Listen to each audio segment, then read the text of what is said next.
La Fondation de l'Art de Vivre œuvre depuis 35 ans maintenant.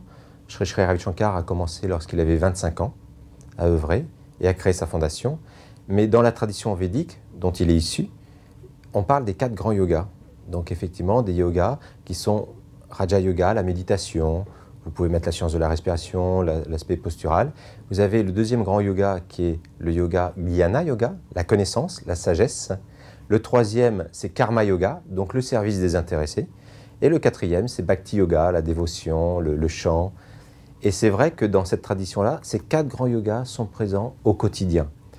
Et il n'y a aucune séparation parce que l'Advaita Vedanta, une partie de cette connaissance védique, définit qu'on est tous un. On fait partie d'une grande cellule universelle. Donc forcément, prendre soin de soi, ça a du sens que si on prend soin de l'autre. Il y a un grand texte de la tradition védique parce qu'il y a 4 grands Védas. Veda veut dire connaissance. Il y a 4 grands chapitres. Et un des grands chapitres est appelé le Rig Veda. Et dans le Rig Veda, il parle vraiment de l'interaction, de l'interdépendance entre tous les règnes. Et comment les règnes coopèrent ensemble. Comment le règne de l'océan, animal, végétal, minéral, comment ça va aussi alimenter le règne humain. Et comment le règne humain doit prendre soin des autres règnes. Donc cette interdépendance, cette interaction, c'est vraiment bien défini dans un texte qu'on appelle le Rig Veda. Dans la connaissance védique, on prend soin aussi de l'agriculture. Il y a toute une branche. Comment prendre soin du végétal, comment aussi faire pousser le végétal, comment le récolter et comment aussi le charger en énergie positive. Alors ça va de la plante, de la semence, alors à travers les mantras. Justement, il y a ce qu'on appelle la science des mantras qui permet de recharger l'environnement, les lieux et l'eau. Parce qu'on sait très bien, notamment avec le travail que le docteur Emoto a fait, on a vu qu'effectivement, chaque mot, chaque vibration permettait de charger l'eau et que l'eau avait une mémoire. Donc, à chaque fois qu'on utilise des mantras, ça permet aussi de charger la mémoire de notre eau. On est fait à 70-80% d'eau à l'intérieur de nous.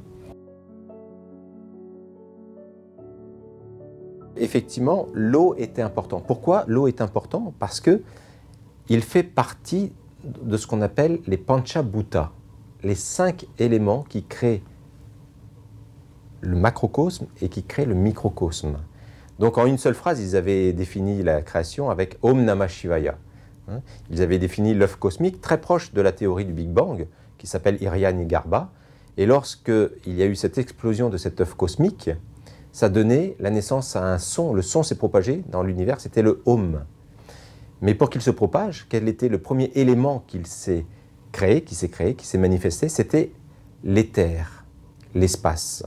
Ensuite, l'espace a donné naissance donc à l'air, l'air au feu, feu à l'eau, l'eau à la terre. On doit prendre soin de notre environnement. Alors dans les années 2000 jusqu'à 2010, on avait fait toute une action avec l'ONU et l'UNESCO, c'était planter des arbres.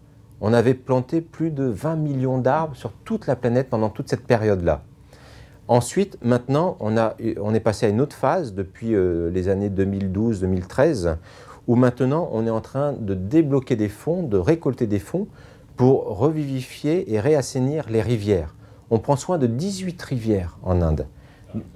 Alors, il y a la rivière Terna, qui est dans la région de Latur, dans ce qu'on appelle le grand Maharashtra. Donc là, on prend soin, on a refait des travaux d'assainissement, on a permis de faire recirculer les eaux parce qu'il y avait beaucoup de sécheresse qui avait eu un impact sur justement les rivières et puis leurs flots. Et surtout, voilà. Alors, le Gange, il y a un gros travail aussi à faire en termes de nettoyage, mais c'est vrai que l'art de vivre est très présent sur le monde environnemental, sur la dimension écologie environnementale. On œuvre énormément parce que ça fait partie de nous. Le monde n'est qu'une expression de soi, un prolongement de soi. Il faut savoir qu'il y a quelques années, notamment avec M. Narendra Modi, qui est aujourd'hui le Premier ministre de l'Inde, mais ce n'était pas le cas à l'époque, Sri Sri Ravi Shankar et beaucoup de saints de l'Inde, plus des politiciens de l'Inde, ont vraiment pris conscience et surtout, c'était important, c'était une priorité pour eux de faire reconnaître les richesses que l'Inde portait pour l'humanité. Le yoga, l'Ayurveda faisaient partie et font toujours partie de cette richesse. Quand M. Narendra Modi a gagné les élections, une des premières choses qu'il a faites justement lorsqu'il est arrivé au pouvoir, c'était de créer un premier ministère, c'était le premier ministère du yoga et de l'Ayurveda.